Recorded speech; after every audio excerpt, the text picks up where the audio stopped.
friends, welcome to Samayal Vera level. இந்த வீடியோவில் நீங்கள் பார்க்க போகிறது cook with Comali special sarkaraivalli வத்த குழம்பு. அதுக்கு செய்ய தேவையான பொருள்லாம் எடுத்து வச்சுருக்கேன். அதை எப்படி செய்யலான்றதை பார்க்கலாம். Already cook with Comali recipe நான் செஞ்சுருக்கேன். லிங்க் கொடுக்குற மேலே இருக்க ஐகார்டை கிளிக் பண்ணி பாருங்கள். இப்போ என்னென்ன பொருள்னு பார்த்துக்கலாம். 2 sarkaraivalli கிழங்கு இந்த சைஸில் கட் பண்ணி தண்ணியில் போட்டு வச்சுருக்கேன். அதுக்கப்புறம் ஒரு நெல்லிக்காய் சைஸ் புளி கரைச்சி வச்சுருக்கேன். தாளிக்கிறதுக்கு 1 ஸ்பூன் கடுகு, 1/4 ஸ்பூன் வெந்தயம், 1/2 ஸ்பூன் சீரகம் எடுத்து வச்சுருக்கேன். ஒரு 4 பல்லு பூண்டை கட் பண்ணி எடுத்து வச்சுருக்கேன். தாளிக்க கருவேப்பிலை எடுத்து வச்சுருக்கேன். ஒரு தக்காளி, மீடியம் சைஸ் தக்காளி கட் பண்ணி வச்சுருக்கேன். ஒரு பெரிய வெங்காயம் கட் பண்ணி வச்சுருக்கேன். குழம்பு மிளகாத்தூள் எடுத்து வச்சுருக்கேன். இதில் எல்லாமே தனியா, காஞ்ச மிளகா, கடலைப்பருப்பு, மிளகு, சீரகம் எல்லாமே அரைச்ச குழம்பு மிளகாத்தூள். அதனால் நான் டைரெக்டாக அப்படியே சேர்த்துட்டேன்.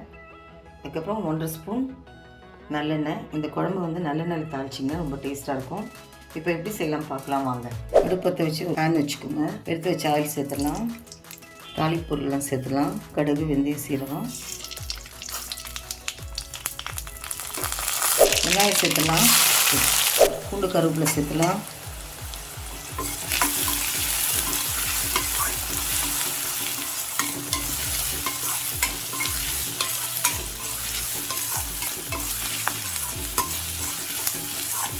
நல்லா வதங்கட்டும்.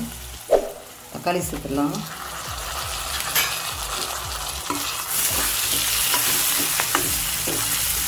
தக்காளி வேணும்னா சேர்க்கலாம், இல்லை ஆப்ஷன் தான்.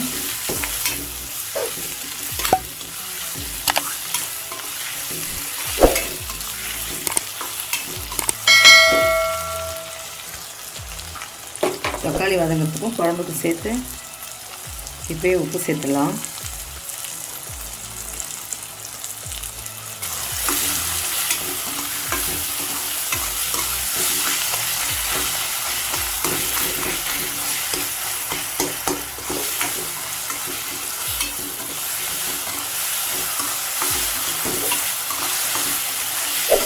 தக்காளி வதங்கிடுச்சு. குழம்பு மிளகாய் தூள் சேர்த்துடலாம்.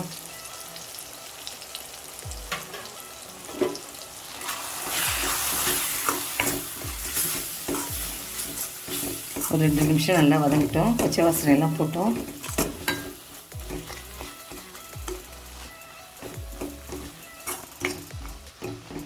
நல்லா வதங்கி பச்சை வாசனைலாம் போயிடுச்சு. இப்போ கட் பண்ணி வச்ச sarkaraivalli கிழங்கு சேர்த்துடலாம்.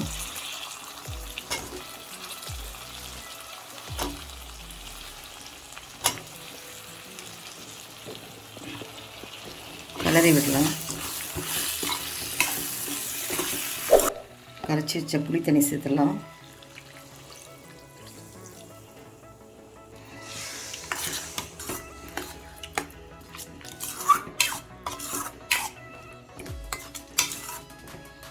எவ்வளோ குழம்பு தேவையோ அந்த அளவுக்கு தண்ணி சேர்த்துக்கோங்க.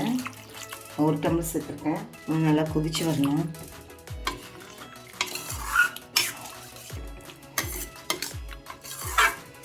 தேவையான உப்பு சேர்த்து உங்களுக்கு எப்படி உப்பு தேவையோ அந்த அளவுக்கு சேர்த்துக்கோங்க.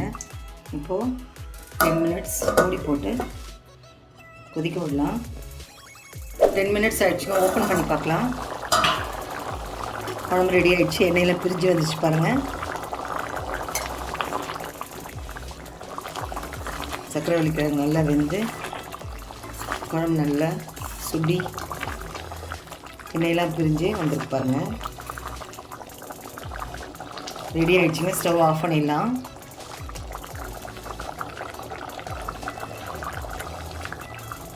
அவ்வளோதாங்க, சுவையான cook with Comali special sarkaraivalli வத்த குழம்பு ரெடி. இந்த வீடியோ உங்களுக்கு பிடிச்சிருக்குன்னு நம்புகிறேன். லைக் பண்ணுங்கள், ஷேர் பண்ணுங்கள், கமெண்ட் பண்ணுங்கள். நம்ம சேனல் சமையல் வேற லெவலுக்கு சப்ஸ்கிரைப் பண்ணுங்கள். மறக்காமல் பக்கத்தில் இருக்க பெல் ஐக்கானை கிளிக் பண்ணுங்கள். மீண்டும் அடுத்த வீடியோவில் உங்களை சந்திக்கிறேன். தேங்க்யூ.